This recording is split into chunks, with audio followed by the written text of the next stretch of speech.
Welcome to my new video, and for today we're going to talk about Undashing Cody Rhodes.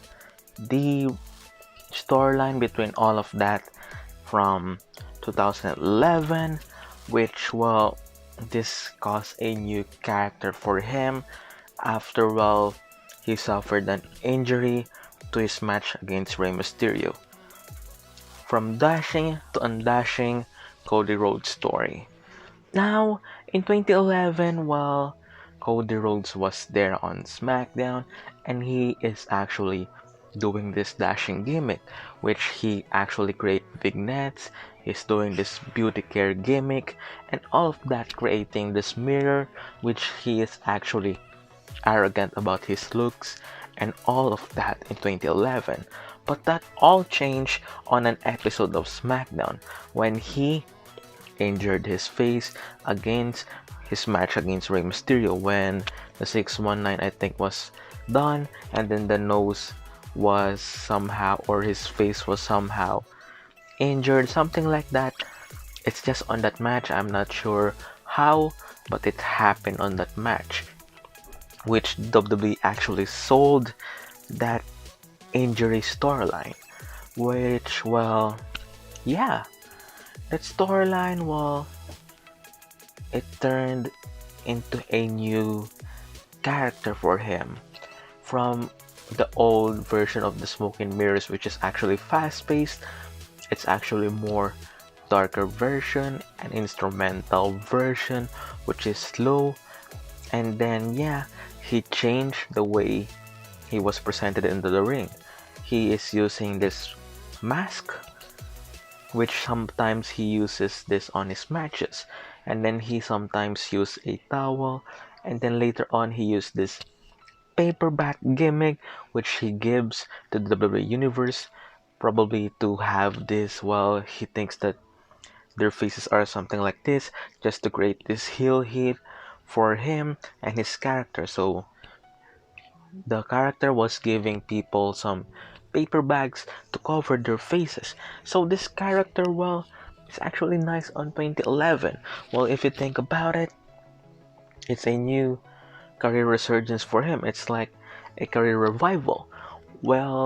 Yeah, because in 2011, there's a lot of superstars who are actually fighting for a lot of stuff. And this new character, which actually elevated him.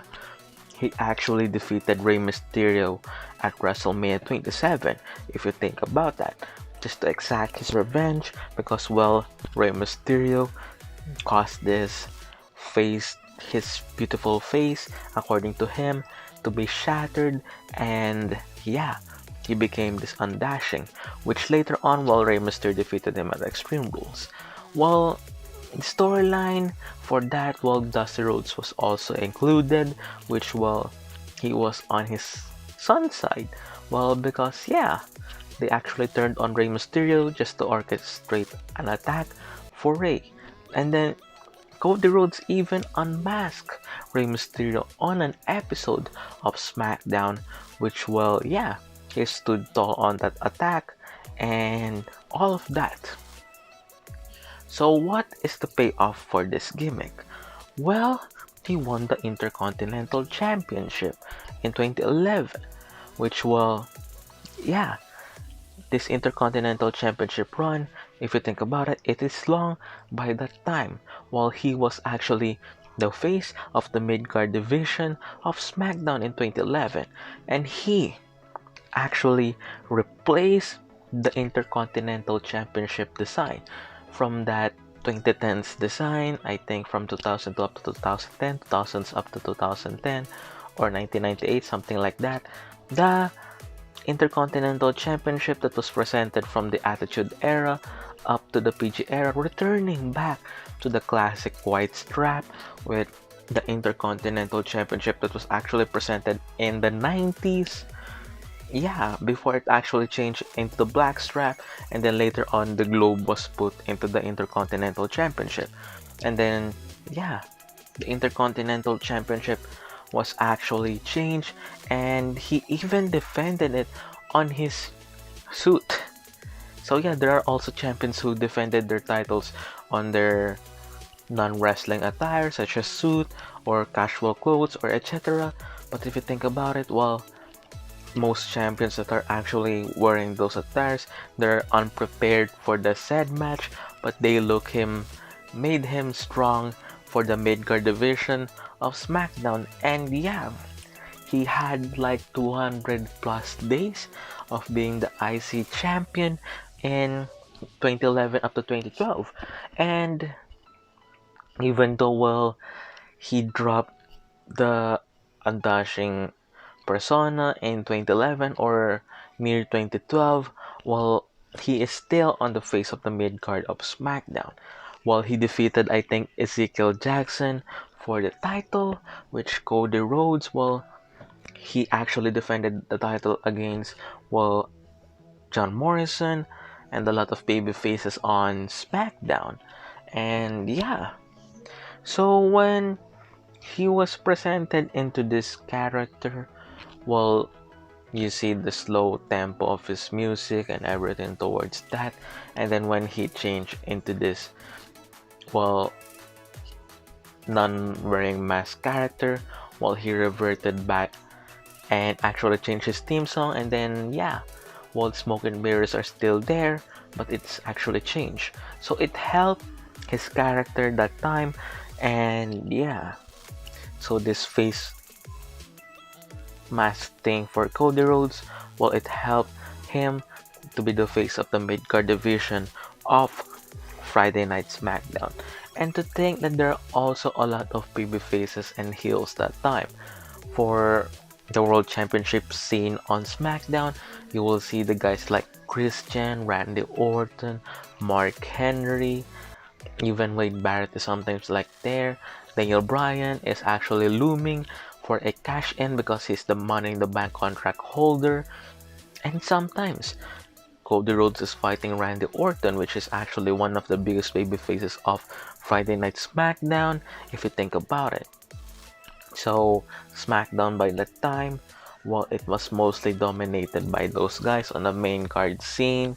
And yeah, so well, that's it. Well, he was defeated by Big Show at WrestleMania 28 for the title.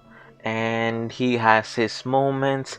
He even had, I think he was involved in the Elimination Chamber match for the world title in 2012, which Daniel Bryan actually retained his title. Correct me if I'm wrong or if I'm correct or something like that. Well, yeah.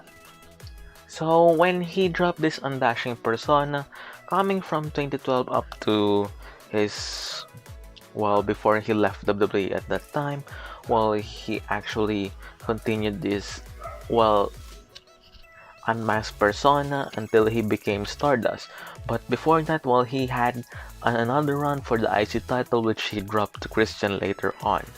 And then, well, later on, Cody Rhodes was actually there, and he actually teamed with I think Damon Sandow to form the Team Rhodes Scholars, which, well, they actually challenged for the Tag Team Championships of Team Hell No in 2012. And yeah, when he was actually unsuccessful, he actually feuded with Damon Sandow, which he turned face in 2013.